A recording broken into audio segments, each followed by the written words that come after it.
Welcome back to All Day Live. You know, today's our final conversation with candidates. We invited all candidates for Minnesota Governor and U.S. Senate who are polling at 5% or higher for a 10-minute conversation.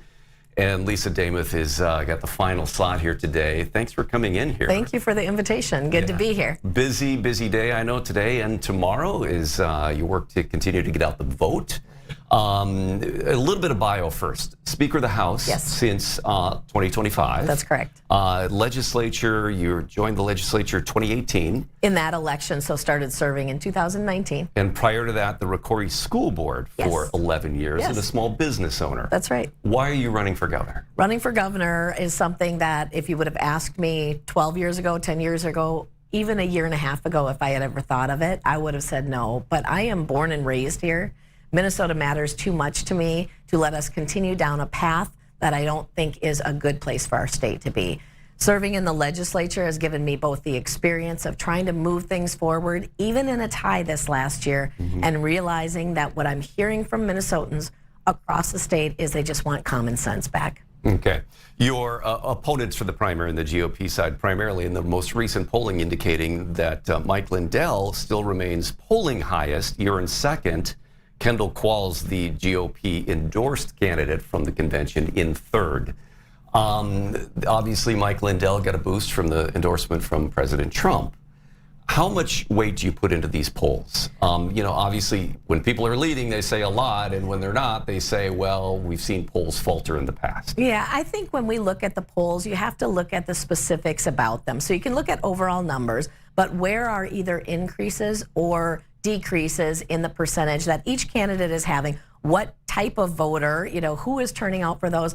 And I don't know about you, but I don't ever respond if I'm asked in a poll, so it makes you wonder who's really responding also. I think we need to take them with a grain of salt, but if I would really look at what our campaign is doing and what makes sense, I've been across the state, both at county fairs, at different events, parades, and what I'm hearing from Minnesotans is what has resonated for the last couple of years in the legislature, but also what I'm looking to do for Minnesota in the November election, which again is bringing common sense, ending fraud, reducing our taxes. You know, you came out of the endorsing convention. You know, you had said you would abide by the endorsement, then you didn't get it, and then the party even said we're not going to hold you to that because there were concerns. I mean, what do you say to voters who still might say, you said you were going to do this, but then you did not? Yes, and I fully expected that I would abide by the endorsement.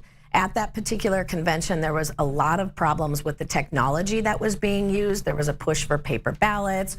There were problems even on Friday. The gubernatorial piece was on Saturday. And then when the state party chair came out and said there were enough concerns that they weren't going to hold anyone, I felt that was our release as a team to go forward, enter that primary. And I think the thing to look at is you had about 2,000 people at a convention making a decision, and could it have been flawed or not? Apparently, and even my own clicker was not working. And so you look at that, and now given the opportunity, every Minnesotan can go ahead and weigh in on this primary by voting tomorrow or today, the 2 days left, so that they have a voice in who is going to be on that final ballot. As voters, that is our responsibility and our right, and this just opens that door for a broader part of participation. But still some criticisms coming from different areas and some voters about just how that played out. Yeah, and I think both ways on that. You know, we had heard that the Democrat convention had some issues. They went from their clickers to paper ballots. Republicans are talking about election integrity all the time, and there were problems there. I think what we can do is look forward to November, and I'm looking forward to the results that come in, a big swath of Minnesotans making that decision, and we'll know that tomorrow night, Tuesday night at 8:01 when those, we won't know then, but when our polls close, you know, at 8 o'clock, that is what is going to set us on that next trajectory. Okay, I want to talk to you about some of your issues, but I don't want to run out of time to get our viewer questions in. We've got 6 minutes left here, so let's get those in now, and you can respond to a couple of questions our viewers came up with. So this one, why didn't you hold a vote on the assault weapons ban for the Minnesota House after the bill passed in the Minnesota Senate? There were a lot of criticisms there that that vote was just not held, and the accusations that you were afraid that it would pass the Senate. Yeah, I definitely wasn't afraid, but what I will say, there's a lot of misinformation. So those bills in the House were heard 5 times in committee, fully vetted, and then voted on, and they failed on a tied vote. That means there wasn't enough votes to move them from the committee and out. 3 times on the House floor, the bills were heard, fully vetted, and voted on without the number of passing votes that were needed. So the misinformation, misreporting on some of the information that was going out was that the vote wasn't being taken. Those votes were taken 8 times this legislative session in 2026, and they didn't have the votes to pass. I'll also point back to when Democrats had full control of state government, 23 and 24. Those bills both were not even brought up, but the ability to have passed those if there had been the votes were there.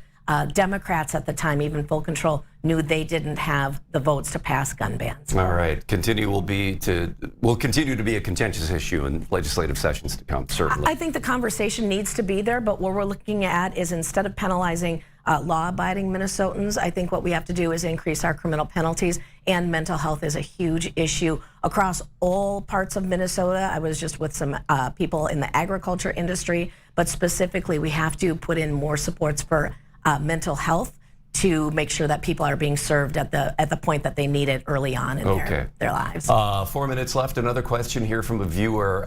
Do you support state prosecutions of federal agents who commit crimes in Minnesota? That's an interesting question that comes forward. What I would definitely say is if the state is going to move forward and do criminal prosecutions, then it needs to be fully vetted. That is absolutely. People are probably looking back to earlier this year with some of the things that went on. What I do support is federal immigration laws, and our state should not be a magnet for illegal immigration, which we have seen that over the past number of years. We have to, and as your next governor, I will support federal immigration laws. What I will also do is I would expect that our federal delegation is going to be making moves forward to maybe modernize or improve our immigration laws, but there's nothing that a governor can do that would change any federal type of law for immigration. We saw this with the Bureau of Criminal Apprehension saying the federal agencies were not sharing investigative information with the state. How do you rectify that? Yep, well, I look at how the response of our state leaders, Governor Walz, even Mayor Fry from Minneapolis, how they were responding to what was going on within the city. And instead of trying to partner, as we saw in states such as Michigan or other states, trying to partner with the federal government to make sure work could be done in a safe manner, they were very much in opposition and made it more dangerous on our streets for individuals, for law enforcement, and for federal agents. Moving on to fraud is a big issue that you're running on. We see that in a lot of your campaign ads. You talk about the amount of money that has been taken out of from taxpayers. There's a differentiation between, and this is not to diminish in any way, the fraud concerns and taxpayer funds. The Medicare and Medicaid programs, the Feeding Our Future federal funds versus some of the other, like the housing stabilization, et cetera, state funds.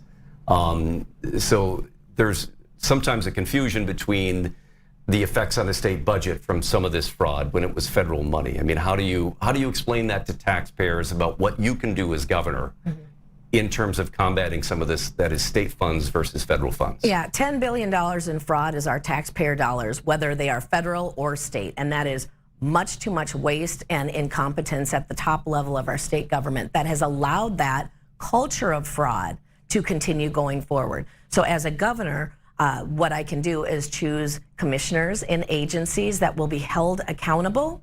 What we've seen in the past is that there have been commissioners where fraud has taken place within their agencies, and they've either stayed at their job or even been promoted in the case of DHS. So causing actually wanting accountability from the top. And that starts with our top leader, with our governor, setting that tone of ending a culture of fraud. Some of the things we were able to do in the legislature during my time as Speaker of the House, I established the Fraud Prevention Agency Oversight Committee so it could be fully looked at instead of hidden or not talked about.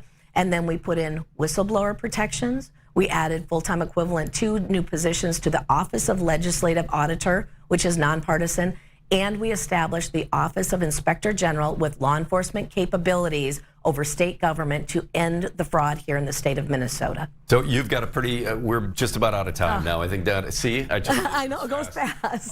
but I know you've got a pretty lengthy list here on your website about your plan for fraud. And Yes. a lot of it has to do with reinvention or reconfiguring in the state agency level. Absolutely. Minnesotans expect that when they send in their taxpayer dollars, they will be respected and then delivered to those that are needing it the most. The fraud and the waste and the theft of our dollars is shameful, especially when our state government budget has doubled or more than doubled in the last 14 years. It's time to turn that back around, make Minnesota a place that we can afford our lives and be successful and move forward. All right. Well, now we're out of time. Thank you. That goes quick. Thank you for coming in here today. My pleasure. Appreciate it. And we'll see the results tomorrow evening. Sounds great. Thank All right, you. Lisa Demuth.